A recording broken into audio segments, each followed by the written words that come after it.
ಇದೇನಾ ಅವಲ್ ಮಿಲ್ಕಾ? ಓಕೆ, ಮೇಲೆ ಚಾಕ್ಲೇಟ್ ಹಾಕಿದ್ದೀರಾ? ಅವಲ್ ಮಿಲ್ಕಿ ಅವಲಕ್ಕಿ ಹಾಕ್ತೀರಣ್ಣ?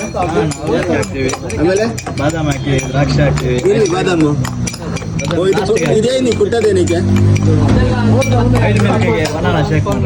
ಅದು ಮಿಕ್ಸ್ ಮಾಡ್ಬೇಕು ಚೆನ್ನಾಗಿ. ಓ, ಅದೇನದು? ಇದೇನು?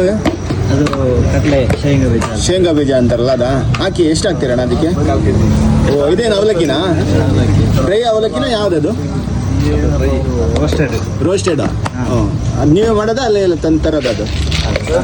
ಇದು ರೋಸ್ಟೆಡ್ ಯಾವುದು? ಬಾದಾಮಿ, ಬಡವರ ಬಾದಾಮಿ. ಓಕೆ, ಆಮೇಲೆ ಏನು ಹಾಕ್ತೀರಾ? ಅವಲ್ ಮಿಲ್ಕ್ ಅಂತ ಇದು ನೋಡೋಣ. ಹಾಲಾ? ಪ್ಯೂರ್ ಹಾಲಾ? ಪ್ಯೂರ್ ಹಾಲು ಹಾಕದ? ಐಸ್ ಕ್ರೀಮ್ ಹಾಕ್ತೀರಾ ಇದಕ್ಕೆ? ಐಸ್ ಕ್ರೀಮ್ ಹಾಕ್ತೀವಿ. ಸ್ಟಾರ್ಟಿಂಗ್ ಇದಕ್ಕೆ ಐಸ್ ಕ್ರೀಮ್ ಹಾಕ್ತೀರಾ? ಓಕೆ, ಬೇರೆ ಅಷ್ಟೇನಾ? ಗೋಡಂಬಿ ಅಷ್ಟೇ ಹಾಕೋದು, ಜಾಸ್ತಿ ಅಲ್ಲ, ಗೋಡಂಬಿ ದ್ರಾಕ್ಷಿ ಅದೇನಿಲ್ವಣ ಇದಕ್ಕೆ? ಅದೇ ಹಾಕಿದ್ರಾ? ನೀವು ಕೊಡೋ ದುಡ್ಡಿಗೆ ಅಷ್ಟೇ ಹಾಕಿ. ಅಲ್ಲ, ಡ್ರೈ ಫ್ರೂಟ್ಸ್ ಎಲ್ಲ ಹಾಕ್ತಾರೆ, ಅದಕ್ಕೆ ಕೇಳಿದ್ದು. ಡ್ರೈ ಫ್ರೂಟ್ ಹಾಕುದಲ್ಲ, ಅದಲ್ಲ ಡ್ರೈ ಫ್ರೂಟ್ಸ್ ಎಲ್ಲ ಮಿಕ್ಸ್ ಮಾಡಿ ಬೇರೆ ಇದೆ, ಬೇರೆ.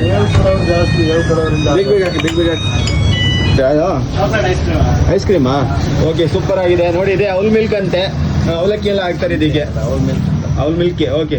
ಟೇಸ್ಟ್ ಇಲ್ಲ ಅಂದ್ರೆ ವಾಪಸ್ ರಿಟರ್ನ್. ಟೇಸ್ಟ್ ಇಲ್ಲ ಅಂದ್ರೆ ರಿಟರ್ನ್. ಓಕೆ.